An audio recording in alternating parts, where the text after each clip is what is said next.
Alright, we are live with our round one here. Good afternoon, everyone who's watching right now. Live at the Haven Games, round one, Uprising draft. On the right, we've got Fi. On the left, we've got Icelander, played by Matt. Right, Fi, played by Dennis. So, looks like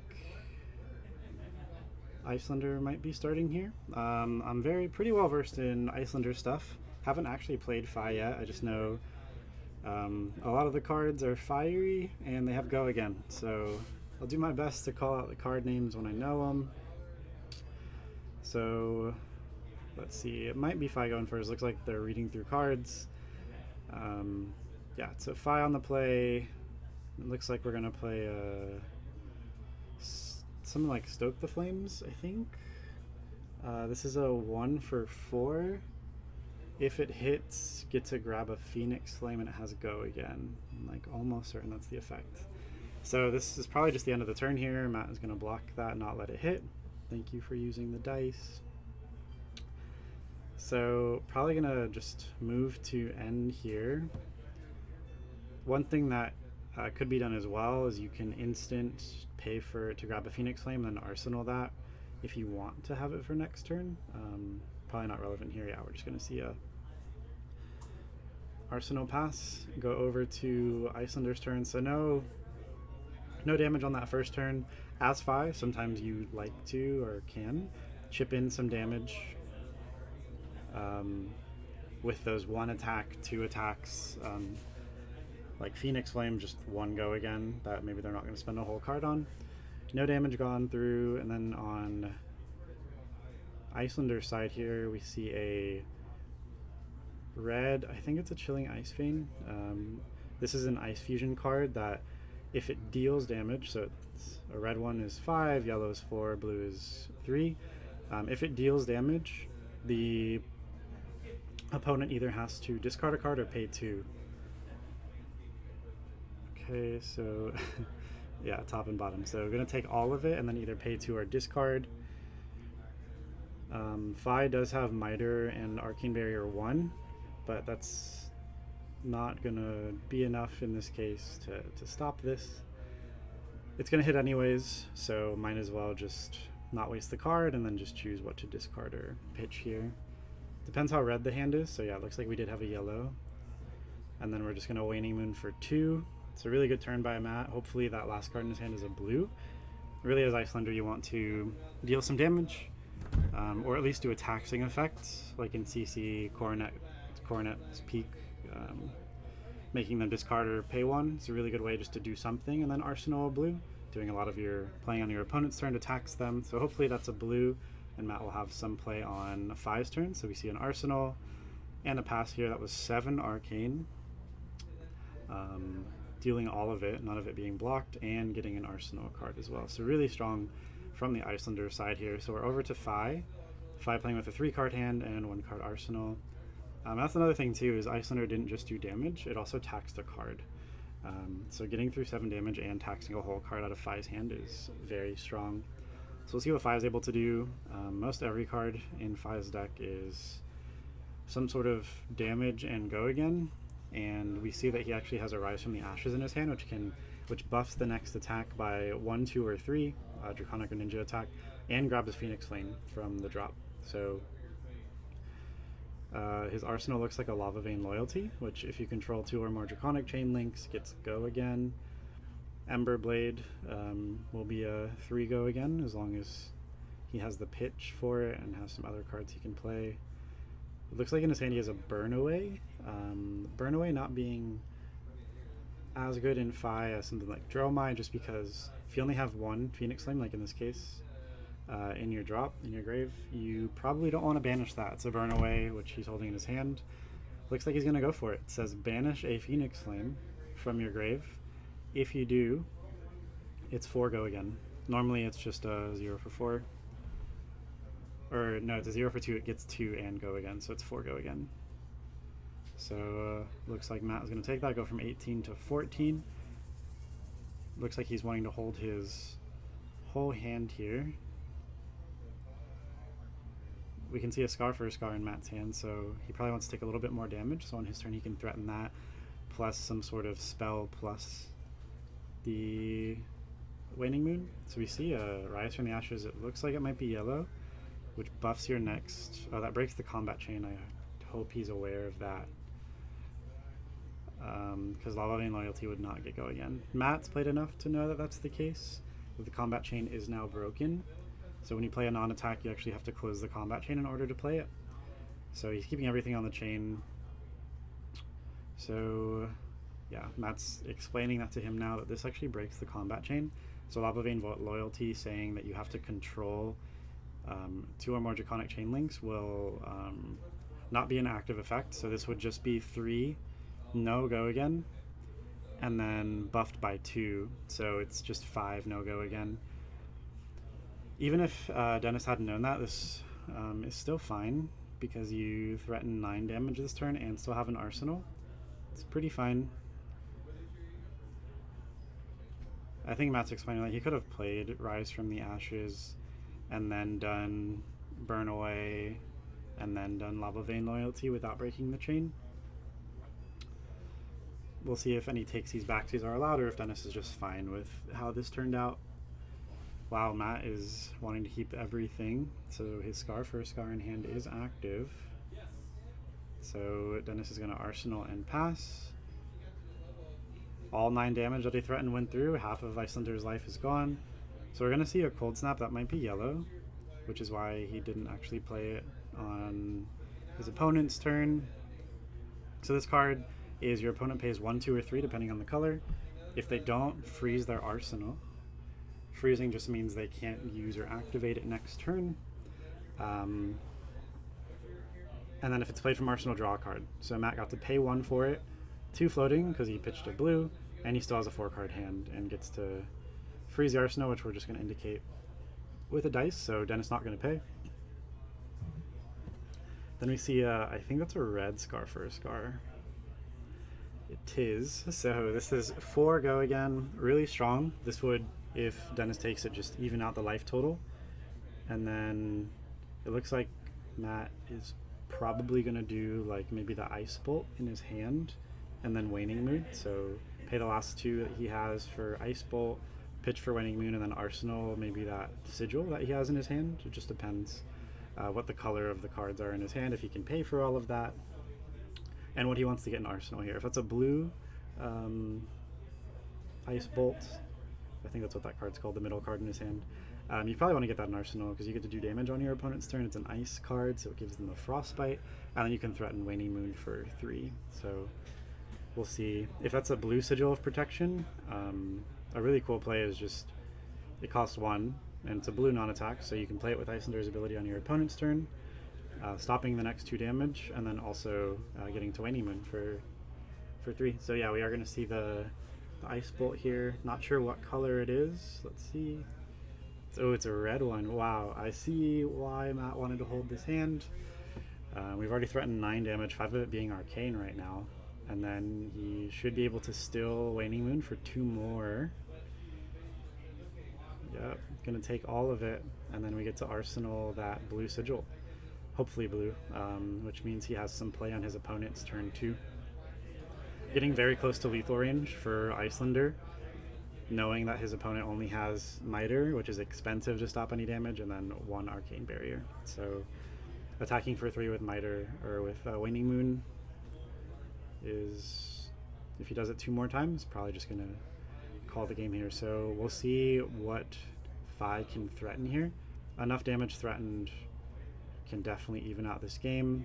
You see he drew a Phoenix Flame, so we at least have those in play, because the one that Phi starts with Engrave has already been banished, which was a little dangerous. You're essentially turning off your hero's ability until you see another one. When you're turning off things like maybe Inflame, or things that are good for grabbing back them from the drop, or Rise from the Ashes, which we already saw played. So we're going to see Dust Runner Outlaw, which is a 1 cost, 4/3/2 for go again. This is a red, so it's 4 go again. Looks like he pitched a blue, so still 2 floating. This seems like it's going to be a strong turn, because 2 means Ember Blade. His arsenal is frozen, So that's not going to be coming into play here.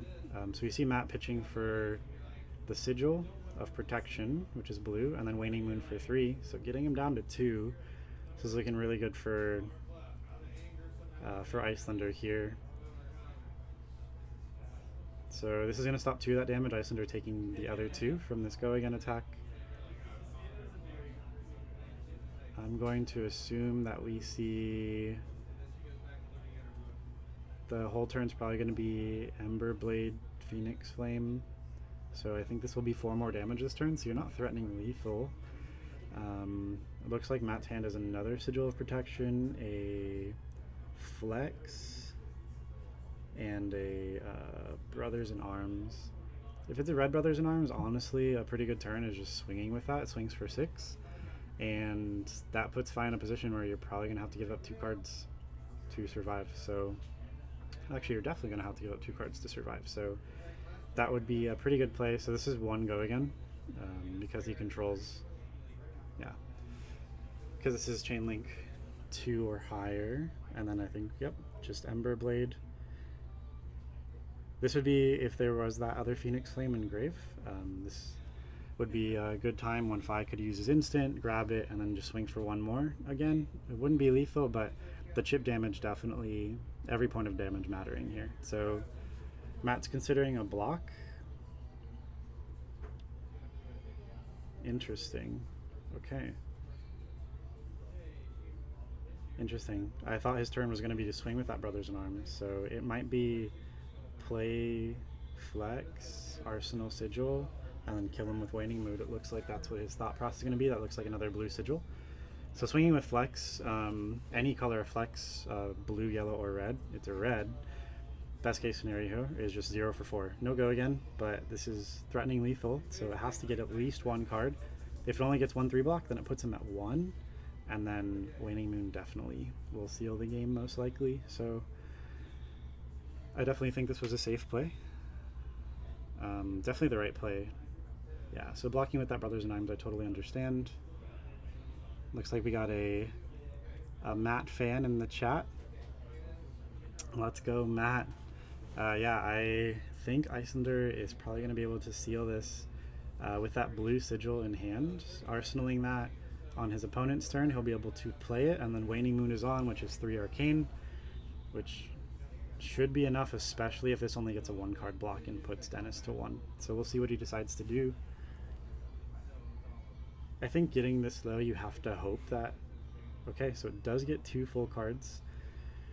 So Waning Moon isn't necessarily game, because we have Miter and Arcane Barrier 1, but knowing that Fi's deck is a lot of reds, yeah, both of the cards in his hand right now are reds. So we're going to see, I think his whole turn is going to be play Burn Away, banish the Phoenix Flame, it's 4 go again, Blaze Headlong for 4 go again. But I actually don't think we're going to get there. I think as soon as he plays this, Burn Away, banishing the Phoenix Flame for 4 go again, Matt's going to respond with, oh, he's not. Interesting. So he's not going to resolve the effect, so it's just 2? Yeah. Okay, so it's just 2, so I think this prompts Matt to just... There's definitely a Phoenix Flame in there, so if that's why maybe he missed it? Okay, so we are going to resolve the effect, so it's 4 go again. Maybe when he went through his graveyard, he didn't realize it was actually in there. So yeah, this is 4 go again. I assume Matt's going to respond to the play of this card, which, if he was responding to the play, we're going to need to do something now. Looks like we are. He's just deciding on his pitch. So we're going to pitch a red to play the Sigil, and then we're going to pitch some yellow, it looks like, for Waning Moon for 3. And we know that Dennis's hand is a red, so he can AB 1 and then take 2. So Waning Moon looks like it's going to seal the game out here. Not having too many options, having that many reds in hand. So very unfortunate. Yep, very unfortunate for Dennis there. If that would have been a blue, we would have seen some options here. Yeah. Oh, okay. I see what turn he wanted to create there. Yeah, Matt played that really well, freezing the arsenal. Did a good amount. The burnaways, resolving 2 of them, hindered Fi's ability from being in play really this entire game. And just a lot of arcane. That turn where Matt had 5 arcane plus the discard effect plus 2 more arcane and got to put a blue card in arsenal was plus got to get a card in arsenal, which made his next turn strong as well, where it was freezing the arsenal, scar for scar into arcane to more arcane. We just saw 2 really strong turns from Icelander, which threatened a lot of damage, some taxing effects, and that was enough in this case. So we see Matt will be 1-0, Dennis will be 0-1. I believe we have 2 full pods, so we have 16 people. So I think it's 4 rounds. And then we'll cut to top 8. So definitely not out for Dennis. It looks like he had a lot of good red cards in his deck. So we'll see if he can turn things around. Icelander is definitely the hardest matchup for Fi.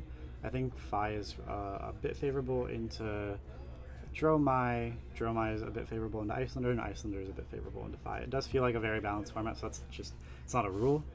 But that just seems like typical. So we see Icelander doing Icelander things, taxing Fi enough and doing enough damage to where got to seal out the game in a couple of turns. So that's going to be our round 1. Thank you for everyone who is watching right now. You'll see at the top of the screen, we have a promo code at the moment for Adventure Co.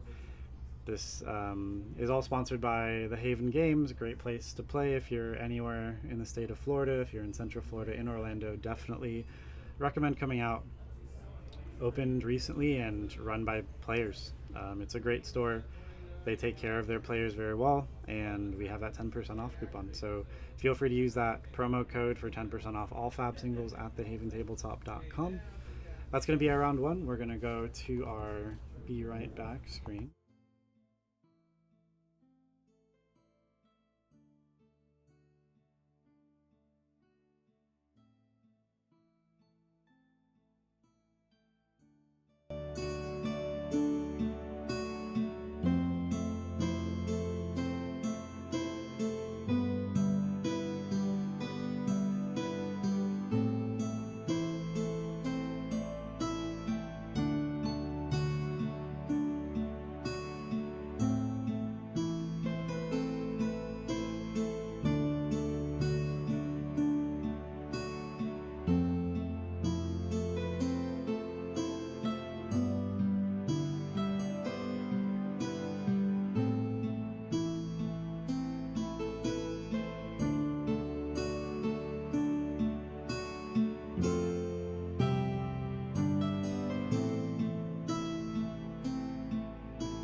on stream we have AJ from Adventure Co Gaming, who is typically your streamer. And then we have Alex LaPlume, also from Adventure Co Gaming.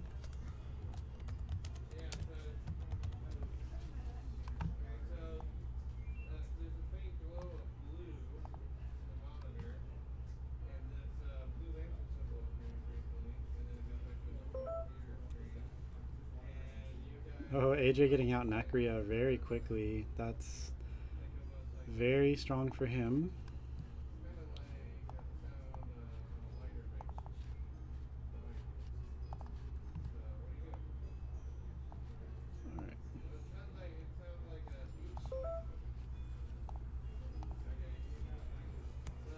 Alright, so we have Necria on the field. Alex has taken a damage so far, and I think we are on Alex's turn. We are. Looks like he's going to attack into Necria, which would deal 3 damage plus 1 -1 counter.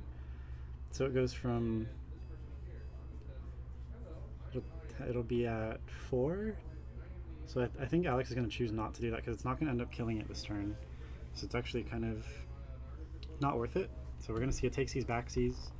So it looks like we're going to do an Icebind fused at AJ. This says if it's fused and it deals damage, you can either freeze their arsenal or an ally they control, I believe. So that effect will be useful for stopping Necria from swinging at least, unless AJ can pay for this, which Quell, Miter, and Arcane Barrier could do. Looks like we're going to pitch a yellow for Quell AB. Take 1.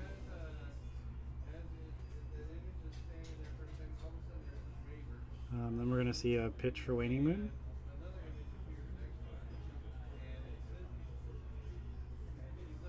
For 2. Looks like Alex does have 2 options for Arsenal. If that Ice Bolt is a blue, that's going to be a really good card to have in there.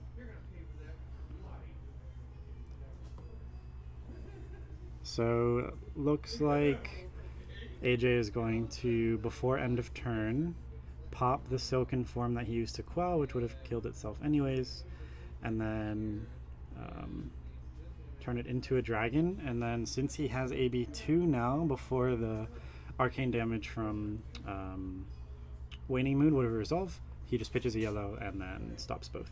So a really good play from AJ, getting out that AB2 to not take any more arcane that turn.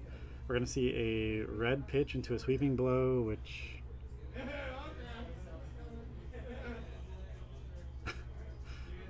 Alright.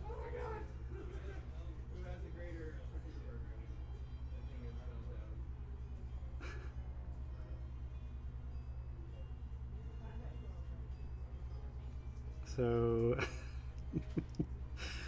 Alright.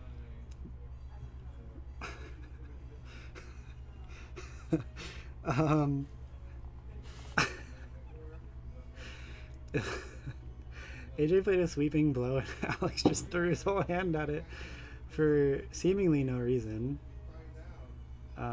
So we're gonna go to 4 ash, use 3 of it to make 3 more dragons. We're gonna go to 4 dragons, have 1 ash left over. Now we're at AB5, which, if Alex doesn't have any singes, this is pretty overwhelming. And then we still have Necria as well. So AJ still has 1 left over. And we're going to swing with Necria with Go again. Take 1, generate an ash, give -1 to Necria.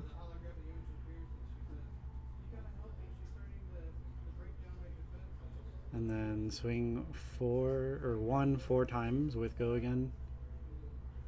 We're going to miter a bunch of times, it seems like. Take 1. Oh my gosh. And we're going to see Kyloria played. Turning 1 of those. It's going to hit. AJ's going to draw a card. And then it looks like we're just going to Arsenal pass. I think Alex has resigned himself from this game Um, he even said before this match started that he's not too confident in his matchup. AJ was counterpicking him the whole game. Thamai kind of just seals the deal here. Or during the draft, AJ was kind of taking out singes and things that would have been actually useful in this matchup. So this seems, yeah, pretty overwhelming. We got Nekria, Kyloria, and then Thamai, which stops your opponent from playing or activating things on your turn. So that just means Icelander's not going to be able to do anything on his opponent's turn. And then I think Alex is going to choose to take all damage.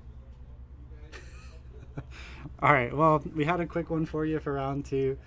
Definitely stick around for our upcoming matches. We shouldn't have any that end up like this.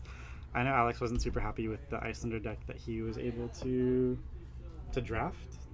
He said he enjoyed the draft experience, but he wasn't confident in how the deck would actually play. So we see, I mean, within 3 or 4 turns, AJ was able to get AB5 with 3 real dragons. Like, even if Alex had tried and had spent time and effort playing things, trying to kill dragons if possible, trying to deal damage to AJ, without red singes, without high damage attacks or spells being able to kill the dragons,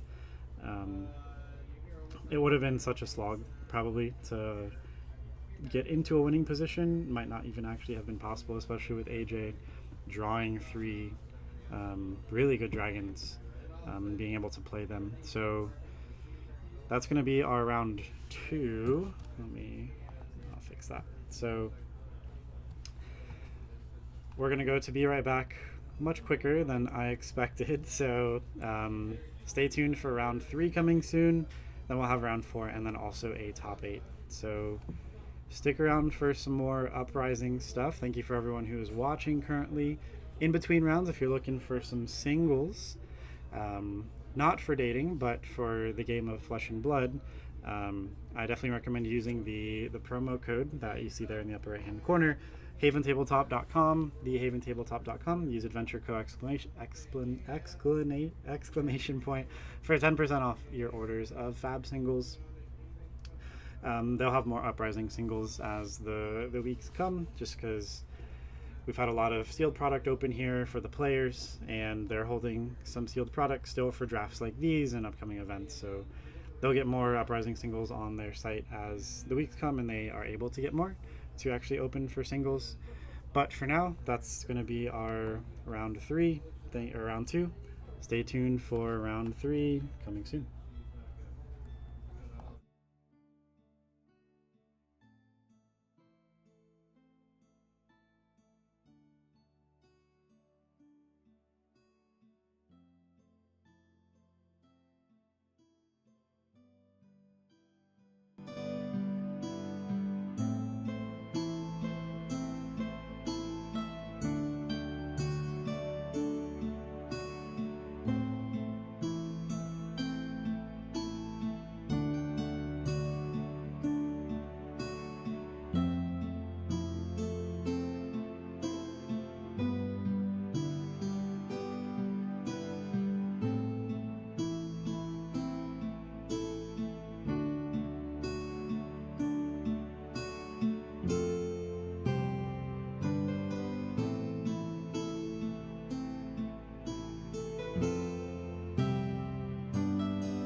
Alright, we are live with round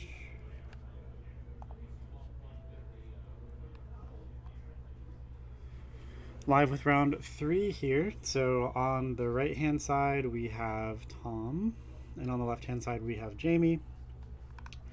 So we've got a Icelander versus Dromai. During the draft I was actually watching Tom draft basically every pick he did. It looked like Dromai was pretty open. There ended up only being 2 at the table, and Tom was on the opposite end of the table from them, so a lot of really good picks available for Tom. His deck seems very good. Jamie was actually sitting right next to him, so we get to see kind of what their matchup looks like. Jamie got to see a lot of the cards that Tom actually got, because Jamie was to Tom's right. So 2 of the packs Jamie would pass to Tom. We see Tom, his opening hand has Blaze Headlong and Invoke Vincerakai. Very strong dragon, but he will need Ash in order to actually play that card, and I believe it costs 2 or 3 to actually play it as well. So we will see what Tom decides to do. Looks like Tom won the die roll, so Tom will be going first here. And then anyone in chat, just let me know if anything is too loud, if you can hear me okay, if there's any comments, questions, or concerns that you have. So we're going to see Tom pitch a red and just swing with Breaking Point. I think he wants to just be able to set up at least an Ash and get a couple of cards out of Jamie's hand. Turn 1, not going to be able to do any damage, it seems like. And so we're going to see a Sigil of Permafrost stopping 5. Matt, when you go back out there, can you tell them to put a life counter on stream? Yeah. Thank you. So no damage has happened just yet. Going to Jamie's turn after drawing back up. We see Tom has another dragon in hand, Invoke Asvalai. So we're going to see Jamie plays the Majestic Insidious Chill. And then we're just going to see a Waning Moon for 2 Arcane. Insidious Chill does have 3 counters on it, so thank you, Tom. Yeah, it's 3. There we go. So Insidious Chill is an on-attack action that says it's an aura, it stays out, and it says whenever you Ice Fuse, remove a counter, and then your opponent has to discard or pay 2. So that's probably going to come up throughout this game. Alright, so we've got life counter on stream, on stream, perfect. Brendalorian, can you hear me okay? Just let me know in chat. Appreciate you being here for the Uprising. Definitely a fun draft format. This is probably the most fun I've had doing draft. Just personally speaking, I think this and Arcane are my 2 favorite drafts. So Tom's going to decide. He does have AB1, and he has Miter, he has Quell. He probably has just the most ideal setup of equipment for Dromai. He's going to decide just to take the 2. So we're going to see him play Invoke Asvalai, which is going to remove his 1 Ash. Jamie can decide if he wants to respond right now. Awesome. Thank you, Brandalorian. Looks like he's not going to respond to the play, so it's going to resolve. Ash goes away, and we see Asvalai coming out. So because he played a red, Blaze Headlong will now come in for 4 go again. Blaze Headlong, a very good card. It essentially just says, oh, he even used the go again counter, what a guy. So it's a 0 for 4, and it says if you've played another red card this turn, it gets go again. Which is really strong because it just says if you played another red card. So the Invoke of the Dragon is a red non-attack, which fulfills the condition. So we see a 4 go again. We know that a swing from Asvalai is probably going to come out this turn. But you definitely want to save the swings on the dragons in case they have a pop, or in case he has a spell that like kills a dragon from Arsenal.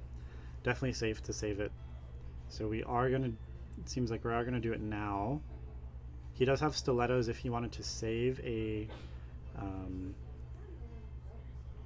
if he wanted to get his action point back after a pop. We might not see that come up this game, but if Jamie does decide to pop a dragon by blocking with a 6 attack or higher, Tom is able to pay 3 to regain his action point. It doesn't save the ally, but at least your turn isn't over.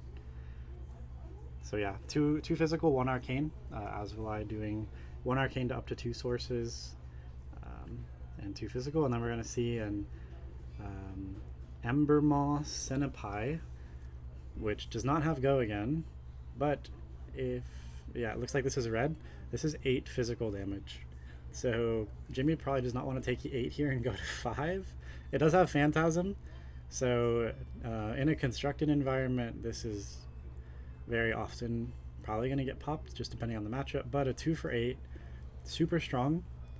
Jamie does not have the pop, which if he did, he would have used it on the dragon, so definitely a good call to play this right now, because if Jamie did have a pop, he would have used it earlier in this turn. So block 3, take 5, go to 8. This is seeming like a big hill to climb for our old Icelander player here. Tom having a very strong turn of 15 damage. So we're going to see Jamie play this 3 arcane damage at Asvali, which is going to kill it. Interesting to not have done that earlier in the turn. Choosing... Interesting. Okay. So Jamie on his turn is just going to Arsenal and pass. Tom does not have any dragons out, but if we look at his hand, we see we've got some Dunebreaker Senepais, we've got some Billowings, we've got a Sweeping Blow, so Ash is definitely going to happen on this turn. Just see how he decides to play it. I'm not sure exactly what's in the arsenal. I think it's a Rake, which we're going to need some Ash for. So I think this is going to be 1 Ash from Dromai, 1 Ash from Sweeping, which will create 2 Ash. So Tom is just representing that this is going to happen, but on the play of the card, so before any resolutions of effects, and on the trigger of Dromai, Jamie can choose to respond here. So this is 3 go again, or will be 3 go again. Okay, so we see 1 Ash generated from Dromai. So we see we're going to play an Ice Eternal, pitching 2 blues, fusing it. So this essentially, because you fused it, opponent has to discard or pay 2. So we see this Insidious Chill coming in pretty clutch. So Ice Eternal essentially says it costs XX, so he paid 6 in this case. So it's going to resolve for 3, and it says create X number of frostbites under opponent's control, and then deal arcane damage to them equal to the number created. So it's going to create 3, and then it would do 3 arcane damage. So we're going to get 3 frostbites. This is probably going to end the turn here, based on the pitch quantity available to Tom. So yeah, we're going to just use our floating to do some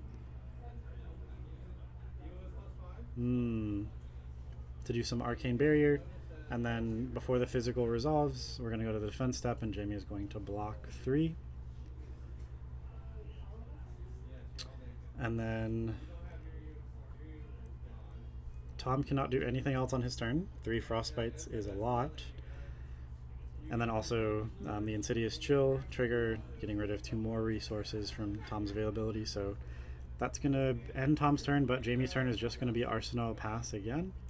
So Jamie was able to end Tom's turn, not take any damage, and chip in some damage. So clawing our way back here, but we do have a double life total difference. Tom has 2 Ash available to him. We see him draw, invoke Chromai, which is probably, if not the best one of the best ones in especially a sealed environment. So it costs nothing to play. Turns an Ash into Chromai, and Chromai is 3 physical, 2 health, I believe.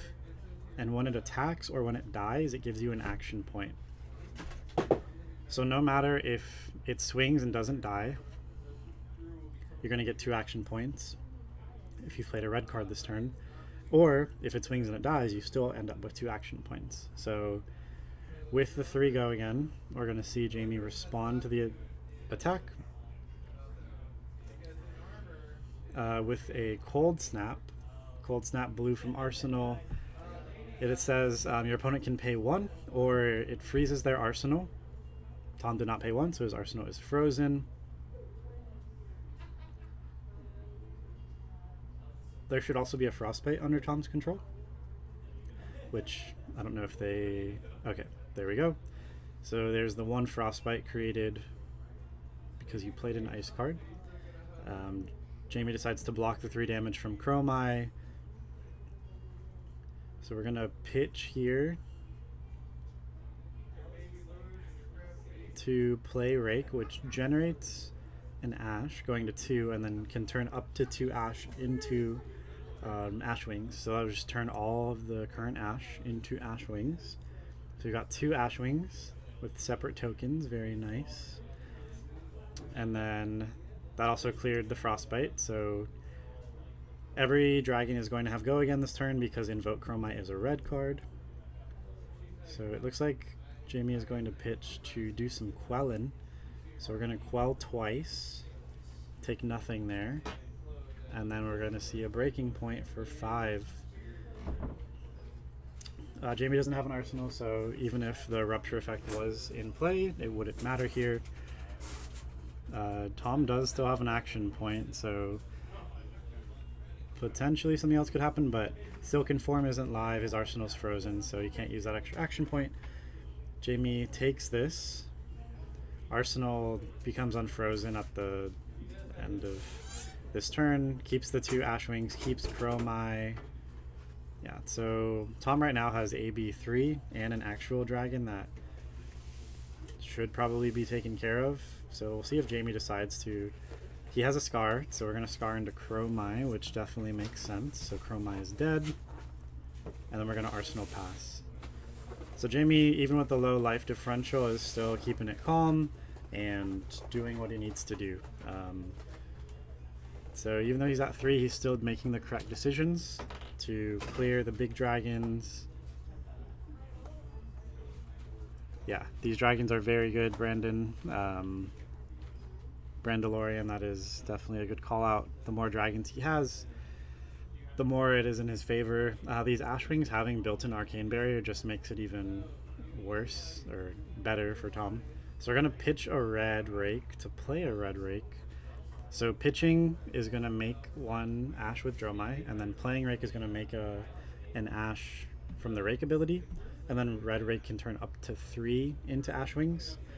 Tom would only have 2 available, so we're going to get 2 more Ash Wings. So we're going to go to 4. So Jamie is just going to respond to the play before that even resolves by playing Cold Snap. He has another Cold Snap in Arsenal, 2 turns in a row, very good. No Arsenal to impact because this red Rake was played from Arsenal. But we're going to get a Frostbite, and then we're going to see Jamie draw a card. Okay. So Jamie on a 4-card hand here, giving Tom a Frostbite. The effects are going to resolve, so we have 2 Ash, and then he can choose to create up to 3 Ash Wings. So he's going to choose 1, keeping an Ash. So that effect on that Rake was essentially like a blue. Ooh, okay. So we see a Invoke Thamai coming out. This one is very strong against Icelander, forcing out the Waning Moon right now for 3 Arcane. As Tom, you probably just take this. Yep. So Thamai, once it resolves, this is a... I'm not sure on the stats of this one. I think it's like a 4/4, but it essentially says your opponent cannot activate or play cards during your turn, which against Icelander is very good. And since he's played a red card this turn, we're going to see Ashwing 1 go again, Ashwing 1 go again, Ashwing 1 go again. On this last one, Jamie has to do something. We're out of Quell, so it's going to take a card. We're going to see Thamai probably swing as well. which will force another card out, and then depending on what Tom's last card is, this might signal game here. Oh, it's it's a Lava Burst. So Tom deciding to not risk the pop of Thamai, because he could have swung with Thamai and had it popped. So rather than swinging with Thamai, keeps it on board, and then blocks out and just swings with Rupture. So we see Jamie popping Glacial Horns, which lets you freeze an ally or an arsenal. In this case, Tom doesn't have an arsenal. We're going to freeze Thamai. So its static effect is still in play. Jamie cannot play or activate things on Tom's turn, which makes this turn very safe to do essentially anything. But Thamai can't attack, so that might be relevant here. We see a yellow Dunebreaker Centipede. This is 4 go again. We're going to generate an Ash from the red pitch. 4 go again is enough to get 2 cards from Jamie here. And then Tom does have to play a red card in order for his dragons to have go again.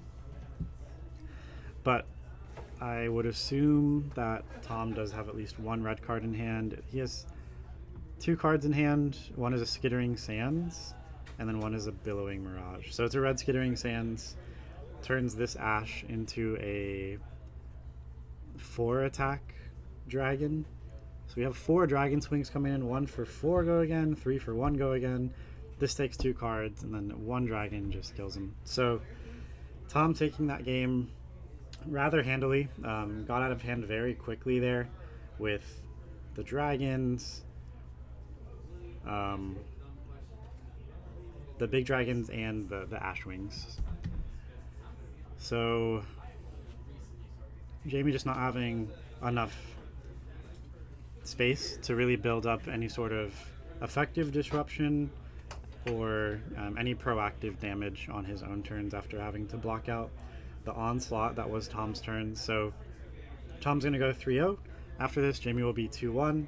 His Icelander deck is very good, but Tom just put on the pressure. And like I mentioned earlier, in the sealed environment, it does seem that Icelander's a bit favored into Fi is a bit favored into Dromai, and Dromai is a bit favored into Icelander. But again, it does feel like a very balanced format. There's nothing that really just handily beats anything else. But we do see, like I mentioned, Dromai being a bit favored into Icelander. We see how that could be the case. Building up dragons is very hard to clear if you don't have things like Singe to clear them. And then the big dragons can sometimes just be impossible to clear, or you just have to wait to get a red spell to clear them, which can take a bit. So, and then just the Ashwings having built-in arcane barriers, just, another thing on top of all of that. We got a question in the chat: do you think Ice is a good spot this meta? I do think Ice is in a very good spot, because I think Aggro is in a very good spot this meta. I think Fi is absolutely tier 1. Prism is tier 1. Prism can definitely kind of go Herald Beatdown now and be pretty safe, or just side into a Herald Beatdown version and just threaten 14 plus damage a turn pretty consistently with on-hit effects. And then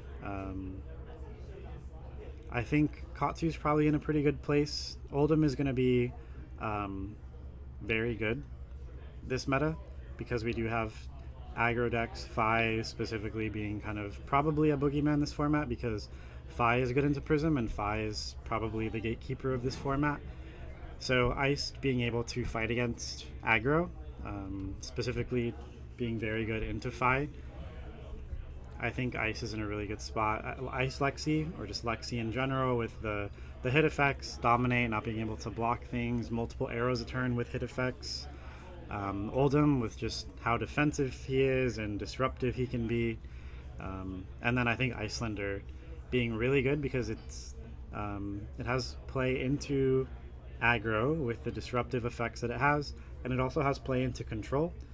Being a control deck itself, it has kind of this critical mass it can build up with things like Frost Hex and Insidious Chills.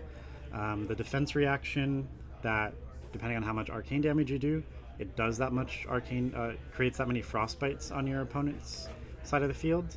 So you can do things like that, do some arcane damage, give them some frostbites, and then if you have things like 3 frost hex out, they just take, let's say, 30 damage of arcane because of the number of frostbites you've created. You can pop your Storm Striders and play a red spell that does a bunch of arcane damage. You can play the one that we saw Jamie play this game, the one that costs XX, has Icelander on it, and then it creates that many Frostbites X under their control. You can play that off Storm Striders, or you can just play it from Arsenal because it's a blue non-attack. So Icelander, being an ice deck, which typically is control, having that ability to kind of build up these effects on field and afflictions on field that just can blow out other control decks. So I think all the ice heroes are going to have a place in the meta. I don't think there's any that are going to do poorly or be anywhere below tier 2. So we'll see how the meta shakes up. I think everyone's just thinking that Fi and Prism are kind of the two boogeymen of the format. Fi being the very aggro deck, and then Prism being the more mid-range deck, but it has very good play into Guardian, as we've already seen from all the metas past, and just has such a card pool and so many resources available to it that make it such a strong deck. Like, sideboards literally have to respect the Prism matchup. Like, any Icelander deck that's being built, people are putting in probably 6 pops just because Prism is a problem. Specifically for Wizard, not being able to kill auras with spells is very difficult. And then there's Dromai too. We'll see where Dromai fits in the meta. People have been testing it. We've been testing it at Adventure Co. And it does seem a little bit nebulous on where it actually fits in. A lot more testing has to be done. But again, first glance, Prism Fi going to be very good. I think Icelander is going to have a spot. And then we'll see how the rest of the meta shakes out. So I think we're about to pair round 4. So we should be back here very shortly. Thank you everyone who's watching right now. And you'll get to hear me talk about cards again here in a couple minutes. We will be right back.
And here we are with round 4, very quick break. Thank you for everyone who is still watching. So this is round 4, last round of Swiss, and then we're going to play out top 4. So we'll have 2 more rounds after this. It won't be another draft, so just the top 4 players, the top 2 of each pod. We had 2 pods today, 16 players. The top 2 of both of those pods are going to play in our top 4, and then we'll have a winner. The store here is doing the 5 Armory kit, so that's the Searing Ember Blade, Cold Foils, and the new Uprising playmats, so very exciting. One of them is the actual card Uprising, and the other was Rise from the Ashes. Yeah, when I stream, no downtime. I was just very lucky that our game ran into time, and once players are done, they're just running into the next round. So we see rolling for who goes first. Fian to Dromai, like I have already said earlier, I think is a bit Fi favored, so we'll see if that ends up being the case here. Tom does have a very good deck, but Nick playing against Tom here probably means that Nick is either undefeated or just doing very well. So either 2-1 or 3-0. I know Tom is 3-0. So we'll see how this turns out. So Tom did win the die roll. Very good starting play. So pitching a red for Sweeping Blow means Dromai and Sweeping Blow will create an Ash. We got 2 Ash. Yeah, I am very talented in that I can play and commentate. This is Nick Del Sol on stream right now. So very good player in our local meta here. We see Tom's able to pull out a Lava Burst from Nick's hand. Very happy to see that card go. Tom doesn't want to waste any more cards this turn, which makes a lot of sense. So just generate 2 Ash. I mean, it's a plus that he was able to get a Lava Burst out. Arsenal Pass, definitely very strong. Having 2 Ash already available for things like Rake the Embers, and then if he does draw into a real dragon, is going to be very, very helpful here. So we see Tom's arsenal is Skittering Sands. He's got a Dunebreaker Senpai, a Dust Up, and Oasis Respite in hand. So we have a defensive card and a lot of really good attacks. So we're going to see Nick pitch a blue into Phoenix.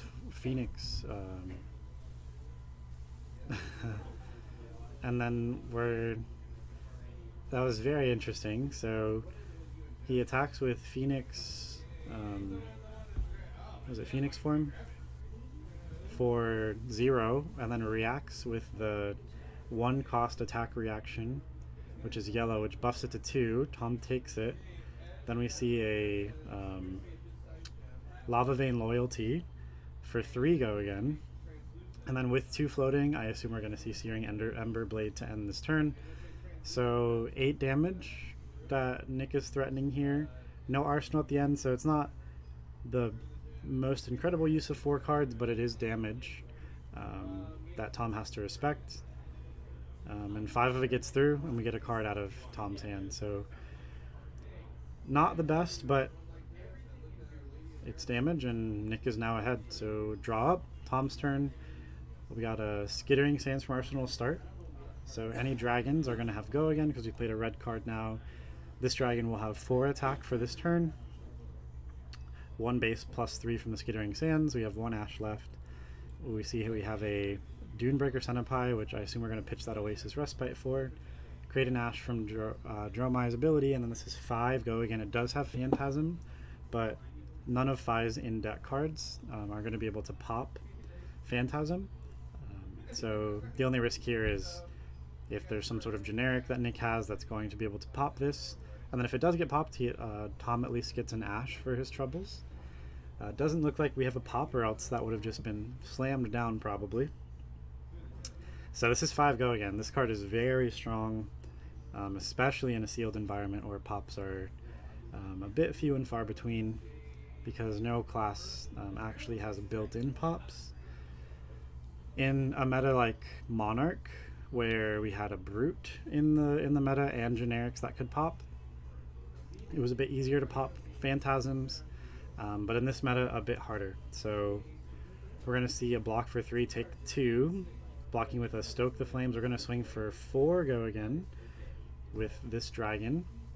which is probably going to get a card. We'll see if Nick thinks it's worth saving the life, or if he just has enough damage to threaten. He just asked Tom how many cards he has in hand. Tom has 1 card left in hand, no resources, so we'll see what that card ends up being, if he ends up playing it or just arsenaling it. But even if he does, this is a 9 damage turn. Oh, it is a Dust Up. Just probably the best card that could have been the last card in Tom's hand. This card is a 0 for 4. If it hits, you get to create an Ash and then generate, turn one of your Ash, up to one of your Ash into a dragon, an Aether Ashwing.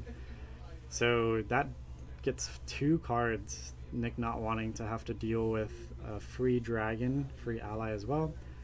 So we're going to see Nick take some damage, and then on his turn, just Arsenal pass. Tom definitely in a commanding position here, being higher life and also just being able to have a full grip this turn with an ally on board and 2 Ash. Looks like he has a red Rake in hand, which if he pitches a red for it, he'll go to 4. He'll be able to create 3 dragons, still have 1 left over. And that would be 4 Ashwings, which is a lot of Ashwings, especially for Fi to deal with. Each one has to take an attack to deal with it. The only deck that can deal with multiple at once is Icelander with Singe, so Tom definitely seeing the value in that play. So yeah, we're going to pitch a red for it, which again will put him to 4, use 3 of them. Yeah, so 1 generated by Rake, 1 generated by Dromai, go to 4, resolve this for 3 more dragons, and then go to 1 Ash. Yep, all of that was correct. We've played a red this turn, so all dragons will have go again, so we're going to start with 1 go again. We're going to see some Quell action happening. Very good time to use this when you see very clearly on board that we're going to have multiple dragons coming in. Another one go again. We're going to Quell 1 more time. This 4th dragon probably going to sneak into damage. So put Nick down to 13 most likely. I definitely like representing the Ashwings with individual tokens, so good on Tom for having enough of them, just because it can get confusing with putting a dice on the Ashwings, because they can get buffed attack from Skittering Sands, and then also representing which you're attacking with. So we're going to see Break of the Chest piece, which says if you've played a red card, you can break it and get a resource. We're going to use that resource for a breaking point, which with Rupture, which this does have Rupture, is a Command and Conquer effect. Rupture happening when you have 4 more chain links, each Draconic chain links, or just chain links, I believe. And each of those Ashwings created a chain link, and that means that the Rupture was active, and that's why it drew 2 cards from Nick, because it's a 1 for 5, and if it hits with Rupture active, it pops your opponent's arsenal. And Nick did not want that to happen, so we are just going to see Nick draw up and pass it back over to Tom. So Tom has 4 dragons now. If any red card is played this turn, all of them will have go again. So these allies just being on board damage that can keep happening. Very strong, very similar to the Prismatic Shields from Prism. But these have the kind of give and take, not necessarily better than Prismatic Shields, but with Prismatic Shields, if you take damage, your free damage that you could use on your turn is gone. With these, if your opponent's not dealing with them, you just have this free damage on board that keeps building up. So as they haven't been dealt with, we see we have 4 damage already on board. We're going to see Tom's first action is to play Invoke Asvali, which we saw last game, turning his last Ash into Asvali.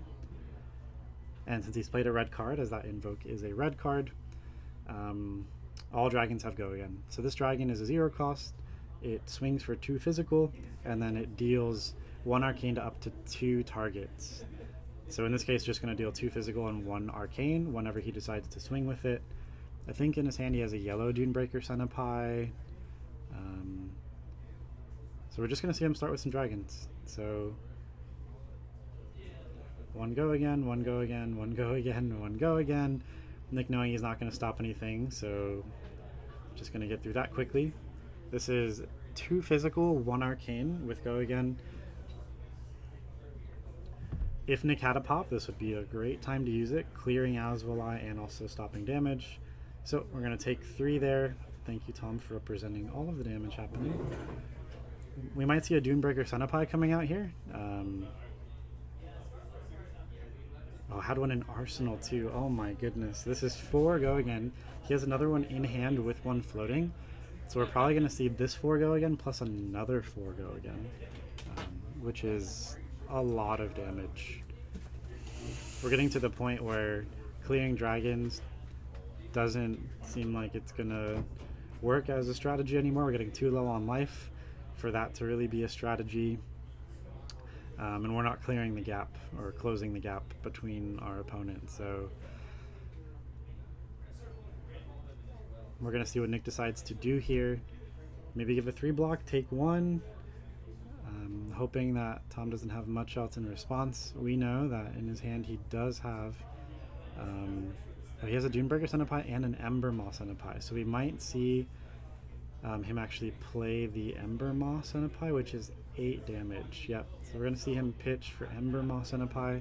This has Phantasm, but it is 8 physical damage. Threatening lethal here. This has to probably get at least 2 cards. We're going to see 3 cards given up to it. And he still takes damage through 3 cards. What an incredible turn from Tom there.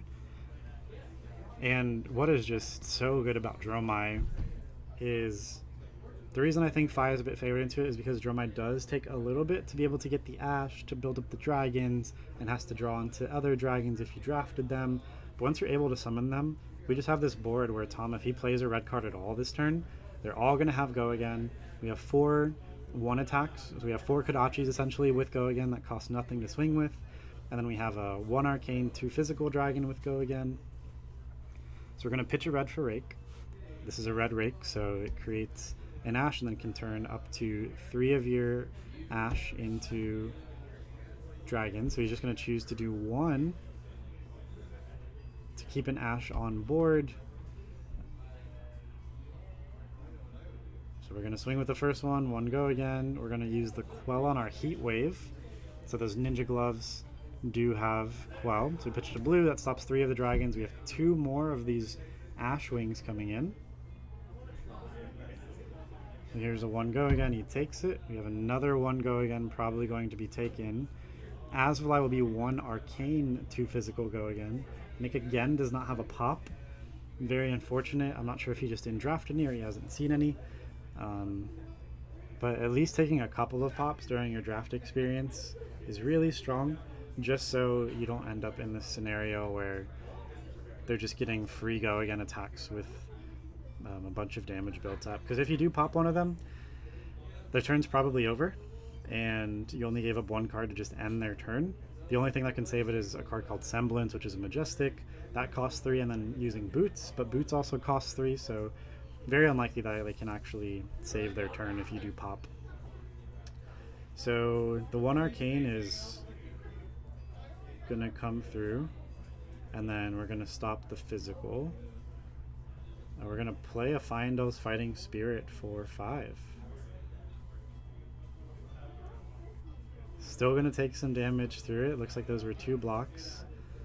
Nick's gonna go to 1, and Nick for the last 3 turns has just had to Arsenal pass. We're going to see him threaten something, which is okay. Just going to be at the Asvali, which makes sense because Asvali threatens lethal with the 1 arcane ping, so Nick would have to pitch for AB1, which is on his boots, and you just don't want him to be able to keep these. But we see him draw into a Chromai. So even if Nick does have a pop here, which he does have a flex. Chromai is going to make it so that's even less valuable. Chromai, whenever you attack with it or it gets popped, you get an action point. So we are going to pop it, but Tom is going to go to 2 action points even still. 1 for attacking with it, and then it gets used up, but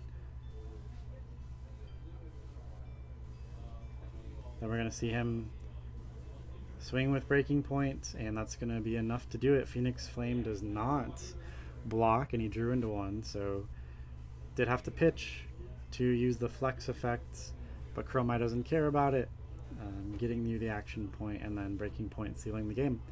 So Tom, I watched him draft his deck. I think his deck is very good. Tom going to 4-0, guaranteeing that he is going to be in our top 4, so we are probably going to see him again. And then Nick, I believe, going to 3-1, so these might be the 2 top seeds of this pod, so we might see both of them in our top 4. We'll see how things shake out. I'm not sure what happened at table 2. This was our table 1. And we will be back in a minute with our top 4. So we'll have 2 more rounds after this. For our 4 viewers right now, thank you all for watching. If you haven't noticed, in the upper right hand corner we do have that promo code AdventureCo ! Or AdventureCo. This is for 10% off all Fab singles at the Tabletop.com. So if you are looking for any singles, not for your dating life, but for Flesh and Blood, I would recommend going to the Haven's website. They are the shop that we are playing at today, sponsoring the stream. Great shop in Orlando, Florida. If you're ever here or you're in the area, definitely recommend coming out. But definitely feel free to go to that website for any Fab singles you might need, for any decks that you're trying to build, and use that 10% off code. So with that said, we're going to go to our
Alright,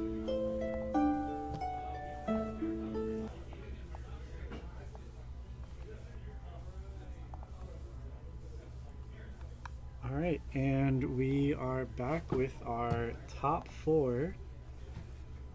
So let's change that. Alright, top 4 going on. So this is, right now we have Jamie and Tom playing it out. They were our 1st and 4th seeds. And then we have AJ and Vincent playing it out, our 2nd and 3rd seeds here. AJ being 3rd, Vincent being 2nd. Vincent here is on Phi, and then AJ is on Dromai. Our top 4 is 1 Icelander, 2 Dromai, 1 Phi. So all the heroes being represented in our top 4 here. Enjoy the phone ringing.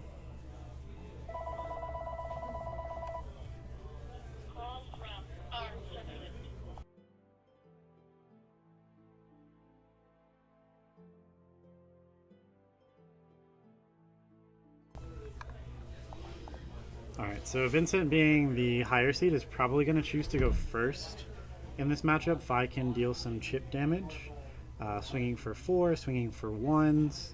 So we're going to see a 1 go again. Brand with Cinder Paw, I think. It's just a 1 go again, and it makes your next attack a Draconic attack. So we're going to see a red pitch into Quell. An early Quell, but this does generate Ash for AJ, which is exactly what you want to be doing on your opponent's turn. So we're going to see Vince going to pitch here, use 2 of it for sword, so 3 go again. And then we are probably going to see that last resource used for to grab the Phoenix Flame. Ooh, another Phoenix Flame in hand is very strong. So we're probably going to see him Phoenix Flame as the last 2 things of this turn. Having double Phoenix Flame in grave is very strong here. So we're going to see if AJ does take any damage this turn. Okay, so yeah. Grab it for free, swing for 1 go again. We're going to Quell. So yeah, Quelling Robe definitely coming in clutch this turn, making it so AJ takes no damage. And has an Ash as well. He gets to keep 1 card, and then AJ will draw 3 more. It is good for Vince that he was able to get the 2nd Phoenix Flame already into grave. It just turns on cards like Inflame if he was able to draft any of those. And then things like Rise from the Ashes, very, very strong. So we're going to see a yellow Sweeping Blow. We're going to pitch yellow Sand Cover. So we're going to go to 2 Ash. This is 2 go again. 2 is an interesting number because you probably don't want it to take a whole card if you're Vince. Interesting that Vince made top 4 and he does have at least 1 Bobble in his deck. We see it in his hand right now, actually. He also has a card called Take the Tempo in his hand, which is a Majestic 1 for 5. We'll see if that card gets played. And then we're just going to see AJ spend 1 for a red Sigil of Protection. This is an item that stays in the arena until the start of your next turn. And 3 colors, red, yellow, blue. They stop 4, 3, and 2 damage. They have Ward, so Ward 4, 3, and 2. So whenever you would take damage, it pops and stops 2, 3, or 4 of that. This looks like a red one, so it's going to stop 4. So we're going to see a red Rising Resentment, I believe is what this card is called, coming from Vincent's Arsenal. It's just a 3 go again. I don't think the effect is going to matter here because it was played as the first card. I think this says you can banish a card from your hand if it hits, and it'll reduce the cost, but we're not going to see that actually coming into play.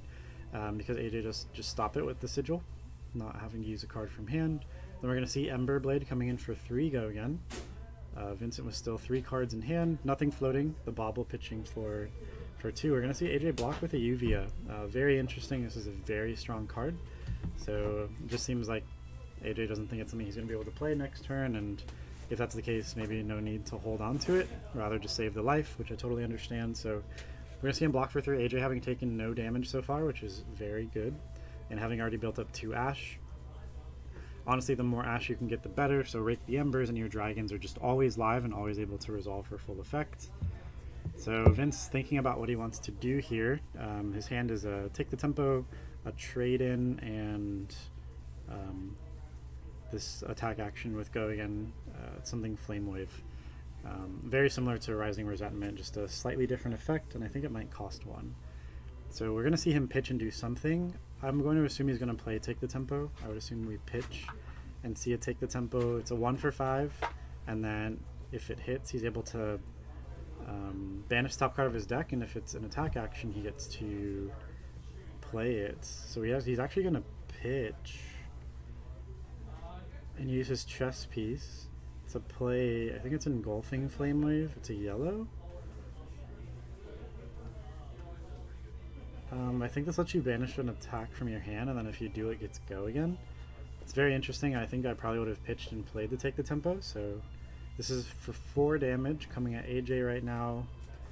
The effect here might not matter. We'll see. I think Vince's hand, his hand is just a Trade-in, which is an attack that is 1, 2, or 3. If it's played from Arsenal, it has Go Again. When you attack with it, you can discard a card if you do draw a card.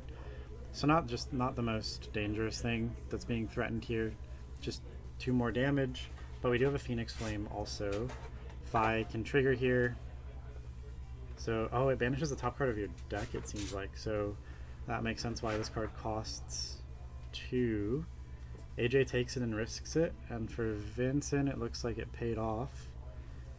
Lava Vein Loyalty isn't too much. It looks like it's yellow, so just 2 Go Again. AJ going to take that. We're going to see a Fi activation to grab Phoenix Flame. And that's going to be 1 more damage here. So we're going to swing for 1. AJ's going to take that, go to 13. I think we're going to see an Arsenal here. No need to attack with that this turn. You get the Go Again next turn and increase your chain links with it next turn. No need to play it right now, even though that Phoenix Flame did have Go Again. So Vince passing over to AJ. AJ with a 3-card hand and an Arsenal. So we'll see what he's able to do. Only behind by 5 health and with 2 ash. Definitely a lot of options. One of the best options, Kyloria. Probably one of, if not the best, dragon available. You see my price support? Oh, what's up? Are you for real? Mm-hmm. Oh my god. It's kind of silly. How do you pull so well from so little? Do you want to take back the trade? No, I'll do that. Okay. I'll just trade it, AJ. Okay. Thank you. Yeah. Wait, congrats. Thank you. Yeah. Are you staying? Probably not. Oh, okay. Did you want me to? It's up to you. Finish your... Go back to your casting there, Castlewood. Okay, love you. Love you too. Let's go. Alright, so we see a play of Kyloria. Kyloria swings for 4. If it hits, he can either steal an item from the opponent. If he doesn't, he draws a card. So typically it's just 4 Go Again with a draw effect, so it's like a snatch every turn, very strong. So we see a Sweeping Blow, which generates an ash, and then we see AJ is going to attack with Kyloria here, I believe. I'm not sure which attack is coming in. I think it is Kyloria. This is something that you really do want to block, just because whatever AJ draws with 1 floating, it's very likely it's playable. And you don't want to have to take another attack if you don't have to. Vince definitely thinking about this. I think he thinks his hand is really good, and he's just hoping that if AJ draws something like Sand Cover, Oasis Respite, like of course those things, he wouldn't be punished. But it looks like we're going to see take 4, draw a card. Let's see what he draws. Oh, I think he might have drawn Semblance? Oh, okay, so we have a Dunebreaker Centipie from Arsenal. A blue one, but it is 3 Go Again, so it's really strong. I know AJ did draft Semblance, so we see him take 3, and then I think AJ's just going to Arsenal that card. Yeah. I couldn't tell exactly what it was, but I think it might have been the Semblance, which, if Vince at any point does have the pop for something like Kyloria, if he doesn't take care of it this turn, AJ could save it, which will be an interesting thing to see if that actually happens, if that was Semblance. AJ going to draw back up, keeping Kyloria out, and then Vince has a full grip. He is 5 below AJ, but being lower on health is good for Scar, so we see we're going to start with a red Scar, 4 Go Again. Very good way to close the gap and to increase our chain links here. So 4 go again. We will see what AJ decides to do here. If he decides he does want to do some amounts of blocking or just fine with taking this. Kyloria is still safe, so we are going to sand cover. So sand cover turns one of your Ash into a ward 4, and ward 4 stops the next damage you would take up to 4. So it's going to stop the Scar. Very nice, using 1 card to stop 4 damage. Very strong. Does have to give up an Ash. Definitely worth it. So we're going to see a trade-in. So we're going to see a red trade-in from Arsenal. 3 go again. He discards a trade-in to draw and draws into another Ronin Renegade, I believe is what that's called, which is just a free go again card. Vince is going to have a very wide turn here. Oh, we have it. Is that an Inflame in hand too? Oh my goodness. This is... It's not a ton of damage, but it's a lot of 1 pings. So Inflame, if you've played another red card this turn, it swings for 1 go again and then can grab a Phoenix Flame from your drop. So AJ going to take the 1, Vince going to get the Phoenix Flame, probably just going to play it. Oh, very smart. So we're going to... He could have done this during reactions, but we're going to pop the Heat Wave, which gives your Phoenix Flames +1 this turn. So this is 2 go again. We're going to activate Phi, and we're going to grab the other Phoenix Flame. Swing that for 2 go again.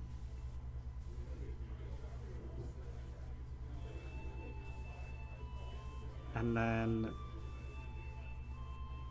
we either probably going to see a pitch for weapon or an attack with that. So we are going to see pitch weapon, probably does more than that card. Yeah, if it's a yellow then it does. So this is 3 damage. AJ having to decide, do I give up a card for this or do I go to 1? 1 against 5, very scary because of course things like Phoenix Flame just swing for 1. So we're going to see what AJ decides here. If he thinks his turn is good enough to go to 1 but then also threaten lethal himself, it might be worth it, because Kyloria is still on the field. If Vince doesn't have a pop, like, we probably have a 4 go again attack happening this turn that might give him a draw, but it looks like AJ might have another sand cover in hand, which definitely isn't super strong. AJ on a 2-card hand plus Arsenal, giving up another card probably means his turn is pretty weak, so he might want to go to 1 here. We'll see what he decides to do. Decides to go to 1.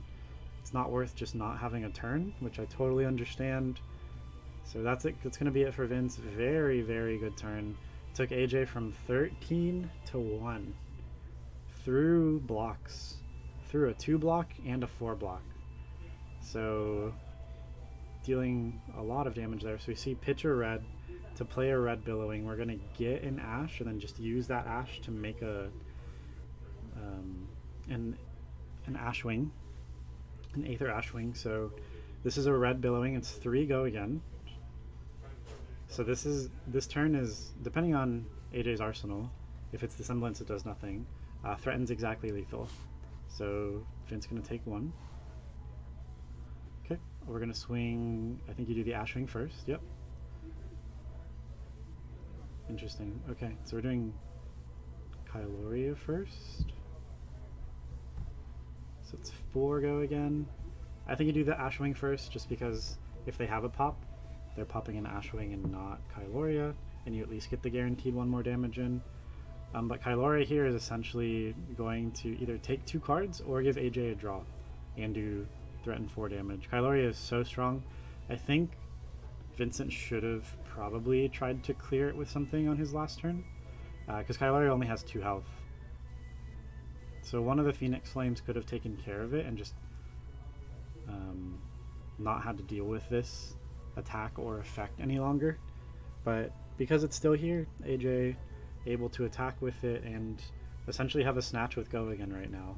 Kyloria is so very good. Drawing in this game, so strong. I mean, your hands are basically always 4-card hands if you have an Arsenal 5-card hand, so being able to increase that by 20% with a card draw, super strong. AJ can also pop Sunken Form to get another dragon, which I'm going to assume is going to happen this turn. You probably just want to threaten as much damage as you can with this differential in life. But you also give up Quell, so he might not actually do that. Quell is very good for all the 1 go agains and the Phoenix Flames. So we may not see AJ actually pop the Silken form, but we'll see what happens here. We'll see what he draws into. If he draws into like a Blaze Headlong or something, and he's able to get Vince down to 1 somehow, then it might be worth popping that Silken form. We'll just see if this draw is going to happen. Vince does have multiple 3 blocks in hand, so this takes up two cards to fully block it. So we're seeing some intense deliberation here. And it looks like we have 7 viewers, the most we've had all day so far. Thank you everyone who is currently tuning in and for listening to me. This has definitely been a really fun day. Like I mentioned earlier, I think this is probably my favorite sealed format. This and Arcane Rising I think are my 2 favorite draft and sealed formats. I think this one's very well balanced. All the heroes feel good into all the other heroes. Again, I think there's some amount of favorability. Fi a bit favored into Dromai a bit favored into Icelander, and Icelander a bit favored into Fi. But I think it's pretty evenly balanced. Like our top 4 is 2 Dromai, 1 Fi, and 1 Icelander. So all of the 3 heroes made it. It doesn't feel like anyone gets left in the shuffle in this environment. Like with Arya, it felt a little bit like Lexi can get left out, or just Briar kind of takes control in that. We'll see what Vince decides to do. Kyloria puts him in a very strange spot where if he doesn't block it, he goes to 3, and then AJ gets to draw a card, which could lead to just another lethal attack. Or if he decides to block this out, AJ still has 1 more damage coming through, and then Vince has a 1-card hand, which is probably just Ember Blade pass. So he does take 2 cards. So we see a swing for 1 go again. He's going to take it, go to 6. I don't think AJ is going to pop the Silken form. We don't see him do that. He could have, but I agree, keeping, if it's your only Ashe, keeping it out is very good. You got to keep your Kyloria, and then I think we're going to see maybe Sword into Kyloria. If it's Sword into AJ, it just takes a card, and then AJ gets to keep Kyloria again, which puts Vince in that same spot that he was just in, where it's either 2 cards or you're taking some damage and AJ gets to draw. So AJ's arsenal is not Semblance. I see Semblance in his hand right now, so I'm not sure exactly what is in his arsenal. Semblance is probably not going to do very much this coming turn. We'll see if Vince draws into a pop and if AJ can pay for the Semblance. Vince had another Bobble in his deck, so we're not going to see a pop. I think Semblance might even just be the pitch card this turn. So we're going to see what AJ decides to do. Hopefully he has a red go again card. If he doesn't have a red go again card, then his dragons will not have go again. So he's thinking about what to play from hand. I think I saw a Senpai. Oh, it's a red Senpai. Oof, that's really strong. Yep, pitching that Semblance. So he has 2 floating. This is 5 go again. Does have Phantasm, but as we can see Vince's hand, we know that that's not going to matter. It's a Bobble, and then 2 Draconic cards and a Scar for a Scar. So I think AJ might actually, after going to 1, be able to seal this out, because if this takes 2 cards from Vince, one of the cards in his hand just doesn't block in the form of a Bobble. He has 1 more 3 block, which isn't going to stop the Kyloria draw, and then AJ has at least 1 more Ashwing, and then a card in hand and a card in arsenal, and possibly another Ashwing from the Silken form. So if this doesn't end the game here, Vince's turn at best is just another sword swing, and then AJ is just able to do stuff like this again. So I think AJ going to 1, definitely the right call. Like I mentioned, if Vince had been able to, or had chosen to kill Kyloria with one of his Phoenix Flames on that 1 turn, I think this is a different game. But there are always these decision points in this game of, do I threaten lethal? Do I try to push in the damage? Ooh, okay.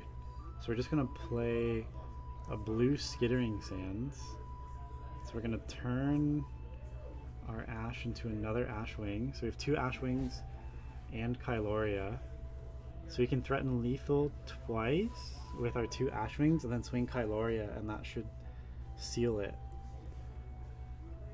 So this will take a card.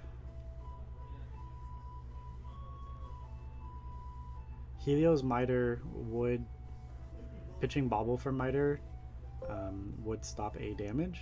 So Bobble could do something for damage prevention here, but I think the writing is on the wall here. Both at 1 and AJ has 3 dragons on board, one of them being Kyloria, which is crazy.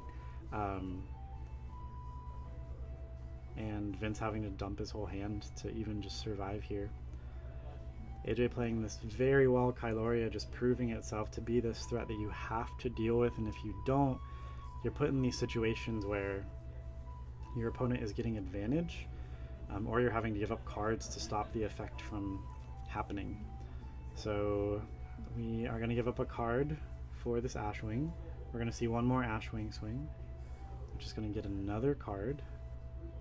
We might see Bobble for Miter. Yep, we are going to see that. So Bobble for Miter, Kyloria getting 2 cards, and then I'm not sure what AJ's arsenal is. Having 2 floating and not being able to play it, it might have been like it might be like a Sand Cover and Oasis Respite. So we're gonna see Vince pass. AJ does have at least a Sweeping Blow in hand. Miter is gone, so we're gonna see Vince draw over to AJ's side as long as he has a red Go Again card, which is a very good one. We see Sweeping Blow, red 3 Go Again. And that's going to generate 2 Ash for pitching a red and for playing Sweeping Blow. So this turns on Silken Form this turn. This turns on any dragon that he might want to play. He did pitch a Mirage Eye. Oh, we have another Sweeping Blow. Oh my goodness. Do 2 more Ash. Oh, his hand was crazy. Yeah, he can't survive this because has to give up a card for this. Oh, it's a Transmogrify in Arsenal. He could have played it at any point, I guess, on an attack action, but he would have had to... It cost 1, and I don't think it would have come up between when he drew it and now. So AJ playing that very well. Kyloria proving again itself to be such a house. It only has 2 health, so if you ever see Kyloria come out on a turn and they swing with it and you can't pop it, I would say in 99.99% of situations, you want to kill it on your turn. It is something, some of the dragons I totally understand ignoring, things like Mirage Eye, or maybe Asvolai, Thamai maybe, but if you're gonna waste an attack clearing one or spend an attack clearing one, Kyloria is absolutely a must to clear. Really good game, really tight game.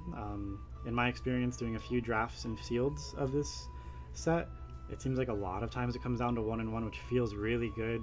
Just like always feeling like there's a game being played, and always feeling like there's a chance to come back. So really happy with what we saw there. AJ moving to the finals, your typical streamer getting to play today and actually being in the finals, very exciting. And then we'll see who won between Jamie and Tom, and that will be our finals, which is going to come up soon. So we will be right back.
All right, we are back, and here is our finals. We have AJ versus Tom, a Draw My Mirror.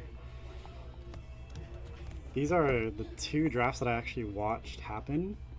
While people were drafting, they were the two that I was watching. Both went Draw My, and both of their decks, I could tell, were just insane. So it makes sense that they're here. They both have, I think, about 4 to 5 dragons each in deck. They both have a good amount of rakes, billowings, sweeping blows. They just have all the cards that you would want. Oh, we see AJ. So Tom let AJ go first, and then that allows AJ to actually play Uvia. So Uvia with 2 Ash out, it allows him to play Uvia and get an Ashwing. So if I'm AJ, I probably wouldn't have swung. I probably would have just passed, because you don't give Tom the ability to then build up Ash for pitching with Helios Miter. You do make Tom's deck smaller, and you probably force him to get rid of good cards. Like we see he has a red rake in hand. So I could see both ways, but I probably would have just summoned Uvia, gotten my Ashwing, and then passed. We'll see if this ends up mattering at all. If Tom's able to build up some Ash here, it might matter. So yeah, gonna swing for 1. This is our final, so let me change that really quick.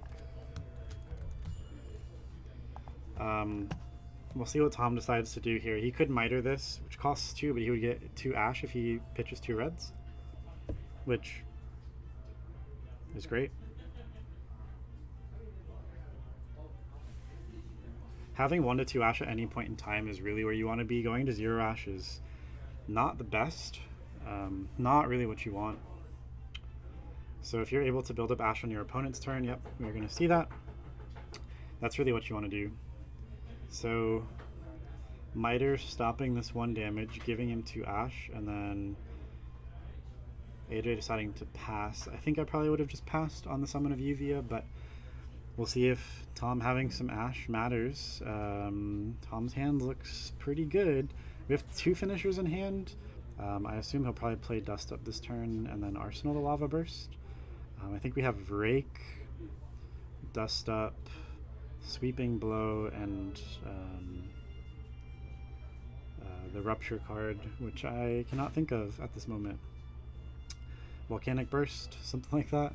So we're going to play Rake. Makes sense. We're going to go to 4, I believe. If he pitched a red.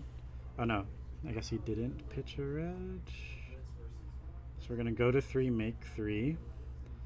Okay, yeah, he pitched a blue. So 2 floating, have 3 dragons. So kill a dragon.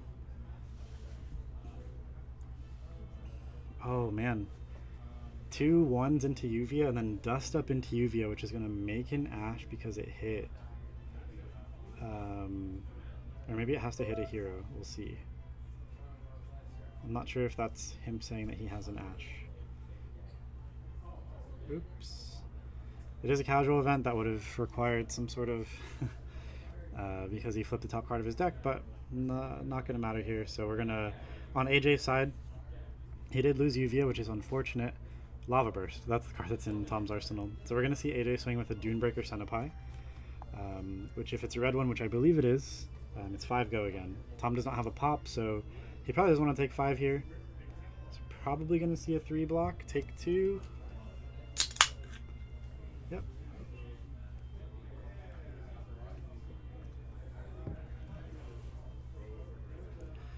So Tom blocking with a blue Sweeping Blow, definitely not the most high value card. Okay, yeah, so Tom does have an Ash out. He decided when the Dust Up hit to get an Ash but not transform it. So we're going to see him play Thamai, which in this matchup doesn't do too much. It does stop things like Sand Cover and Oasis Respite, because Thamai doesn't allow your opponent to play things on your turn. So we're going to see swing with 3 Ash Wings, and then probably... Ooh, I think you attack with Thamai and then Lava Burst. We'll see if that's what he decides to do. Oh, not Lava Burst. I think you... he has the... Oh, he had the pop. Man, he risked it, and it did not pay off. I think that was probably the right play still. That's just going to be the end of the turn. Very smart of AJ to not pop an Ashwing and wait for the pop. Deciding to swing with the Thamai there might end up being a game changer here. So we're going to see pitch a blue for Mirage Eye. So AJ will go down to 0 Ash.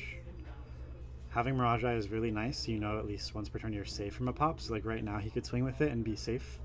Mirage Eye is swings for 2, and it says your first dragon attack each turn does not have Phantasm. So we're going to see him, I think he probably just swing with Mirage Eye. Okay, he's going to Sweeping Blow first. Costs 1, generates him an Ash. So this is 3 go again, create an Ash. Still 1 floating.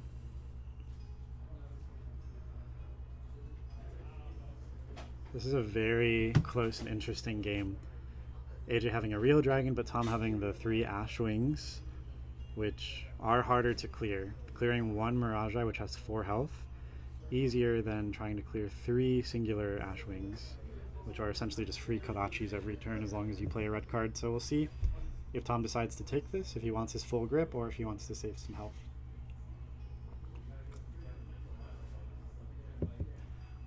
Tom doesn't have Ash right now, so that could lead to his turn maybe not exactly being what he wants. We see he does have a Rake in hand, he has a Skittering Sands in hand.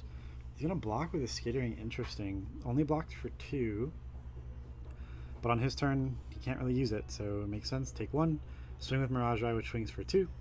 Oh, he's going to attack an Ashwing. I think I agree with that. And then we're just going to see Arsenal pass. So AJ deciding to play the tempo game rather than just the straight up damage game here, which makes sense. You don't want Tom getting to a point where he just has this critical mass of dragons out, and Tom feeling the exact same way, being willing to sacrifice 5 damage at AJ to kill a Mirage Eye, which has 4 health. Then we're going to swing 1 at AJ, and then 1 more at AJ. And then, oof, oh, it does have Rupture as well, so strong. So if you have 4 more chain links when you play this card, it has Rupture. And then this card is a 1 for 5, and if it hits, it pops their arsenal. It's essentially a Command and Conquer effect, but it swings for 5 instead of 6. So AJ could give him 2 cards. So we're going to see a Pitch Miter Quell 3 block. Interesting. Very interesting to want to save the Rake instead of just blocking with Rake and saving the equipment. Because either way you're giving up 2 cards, so I find that a very interesting decision. We see Tom actually drew into a pop. We'll see if that matters here. He does have a red Brothers in Arms in hand, so it might matter here. AJ's going to pitch a red for Dunebreaker, and then if Tom pops it, he takes no damage. AJ will get an Ash for his troubles, but being able to stop all 5 of the damage that's coming at you is really strong. So Tom thinking about it, I think he's going to slam it down. I don't think you have any reason to hold it. This is a pretty, other than just a good dragon, this is a pretty good time to use it, especially when you are in like the advantageous seat here with 2 dragons and you'll be able to play with a 4-card hand. So Tom's thinking about it. I think he's probably thinking about what his turn looks like. Yeah, so he's going to decide to pop it. When it pops, he'll get an Ash, so AJ will have 3 Ash. So AJ has more Ash, Tom has no Ash but 2 dragons, but he will have a 4-card turn. So we'll see. Looks like he has 2 Dunebreaker Senepais in hand, so if AJ doesn't have a pop, doesn't look like he does. So we're going to start with Rake, which is just going to resolve for 1 Ashwing. And then I think we're probably going to swing with the yellow Dunebreaker Senepai. So this is 4 go again. And then I think we're going to see 3 Ashwings after this. So we're going to see a sand cover.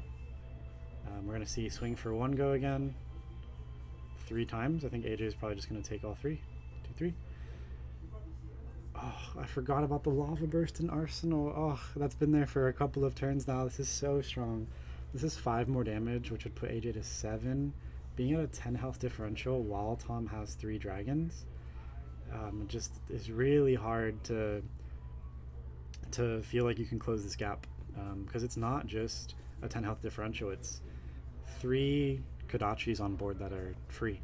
So we're going to see AJ play a Thamai, turning one of his Ash into a dragon that swings for 4 and stops his opponent from playing stuff on his turn, which again, in this matchup doesn't matter too much. It does stop things like Sand Cover.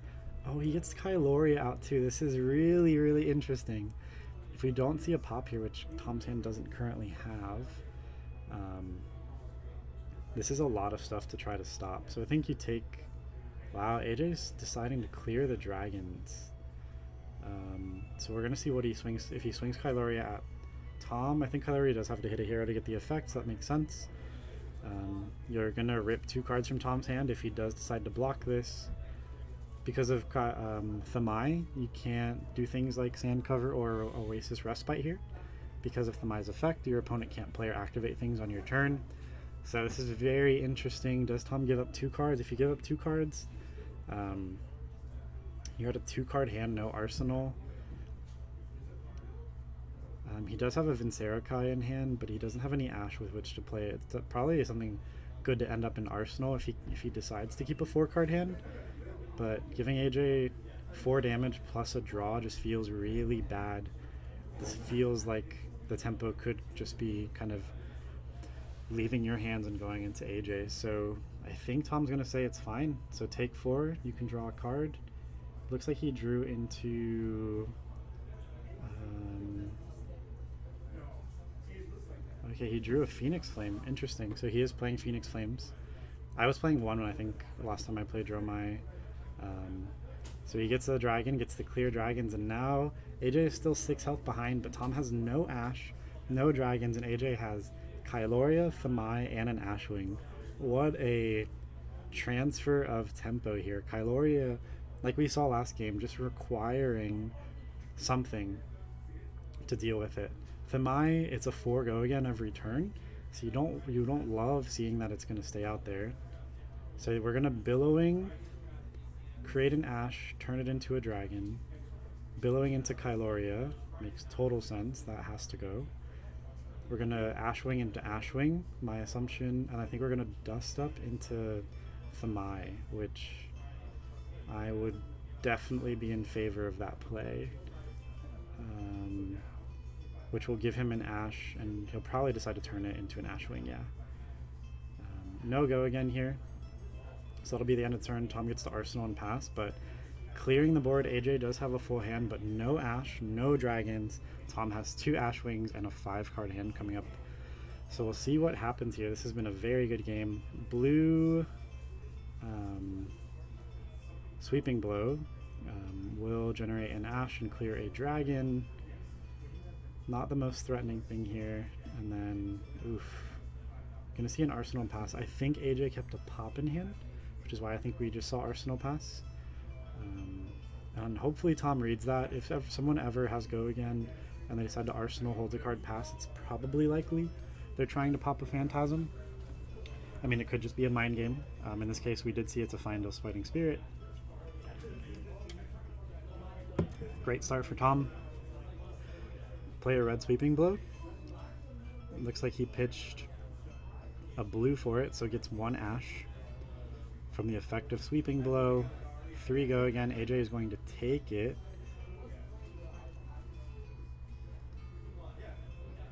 We'll see if he plays Asvalai or if he plays Dunebreaker. Both of them will have Phantasm. I think Tom might be reading the pop.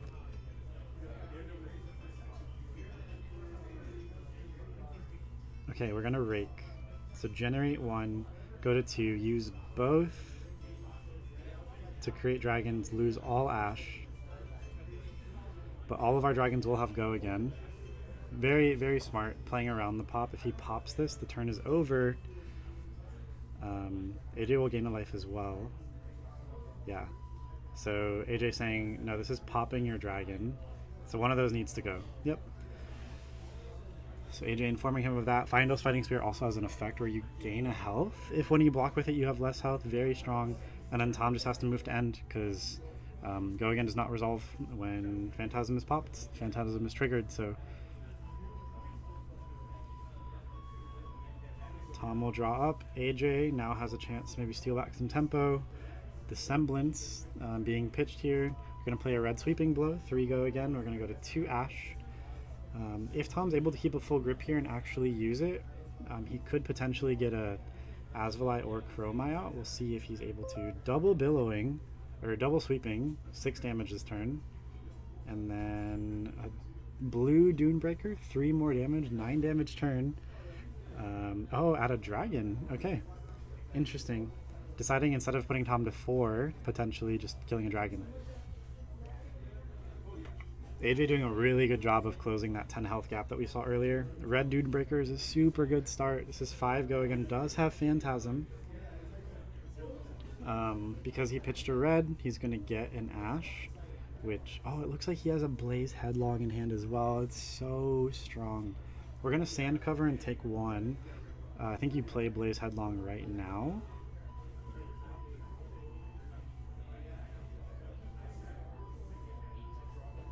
Interesting, so we're going to Chromai first. Oh, this makes sense. Chromai is going to give you action points no matter what. So we're going to swing 3 go again, gain an action point.